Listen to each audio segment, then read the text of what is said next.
सनकी आशिक ने मासूम बच्चे को 8 बार पटका और उसकी हत्या कर दी। फिर यूपी पुलिस ने ऐसा इलाज किया कि पानी की एक बूंद के लिए तड़प रहा है। पुलिस वालों के सामने गिड़गिड़ा रहा है कि साहब पानी दे दो, साहब पानी दे दो। अब आप लोग बताइए, इसे पानी दे दिया जाए या इसे मरने के लिए छोड़ दिया जाए। सर पानी, सर पानी, सर पानी, सर पानी, प्लीज सर। अब घटना को समझिए। महज 34 सेकंड के अंदर दरिंदे विराज पाठक ने उस 1.5 साल के मासूम आरव को हवा में उछाल उछाल कर पूरी ताकत से एक के बाद एक 8 बार सूनी सड़क पर सिर के बल पटका। वह तब तक उस मासूम को जमीन पर पटकता रहा जब तक कि उसकी आखिरी सांस निकल नहीं गई। और अब मां तड़प तड़प कर कह रही है कि मेरे बेटे के हत्यारों को फांसी दो, और अगर कानून उसे सजा नहीं दे पा रहा है तो उस जल्लाद को मेरे हवाले कर दो। मैं उसे अपने हाथों से नोच नोच कर मार डालूंगी। यह पूरी वारदात फिरोजाबाद मुख्यालय से 45 किलोमीटर दूर बामई गांव की है। रति की शादी साल 2024 में बदायूं के सुनीत से हुई थी, लेकिन शादी के बाद से ही रति की जिंदगी नर्क बना दी गई थी। रति का आरोप है कि ससुराल वाले उसे मारते पीटते थे। जब रति ने बेटे आरव को जन्म दिया तो उसके पति सुनीत ने उस मासूम को अपना बेटा मानने से इनकार कर दिया।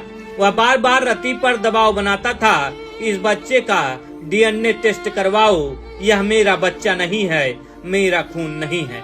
ससुराल वालों ने रति को घर से निकाल दिया और बड़ी मुश्किल से रति की मां पिंकी देवी, जो एक प्राइवेट स्कूल में पढ़ाती हैं, अपनी बेटी और नाती को बचाकर मायके लाई थी। उन्हें क्या पता था मौत बदायूं से चलकर फिरोजाबाद तक उनका पीछा कर रही है। विराज पाठक रति के मायके आने के बाद उसके पीछे हाथ धोकर पड़ गया था। वह खुद को मददगार दिखाता था, पति के खिलाफ कानूनी लड़ाई में मदद का नाटक करता था, लेकिन पीठ पीछे रति पर शादी का दबाव बना रहा था। विराज के दिमाग में यह सनक बैठ गई थी, रति उससे शादी सिर्फ अपने 1.5 साल के बेटे आरव की वजह से नहीं कर रही है। उसे लगता था इस बच्चे की खातिर रति और उसके पति भविष्य में फिर एक हो सकते हैं। बस इसी शक के चलते उसने मासूम आरव को रास्ते से हटाने की खौफनाक साजिश रच डाली। शनिवार को दोपहर करीब 3 बजे रति अपनी सहेली के घर यादव कॉलोनी में रुकी हुई थी। विराज वहां पहुंचता है और बड़े प्यार से कहता है, चलो बाबू को बाहर से टापी दिला कर लाता हूँ। माँ को लगा कि घर का ही रिश्तेदार है।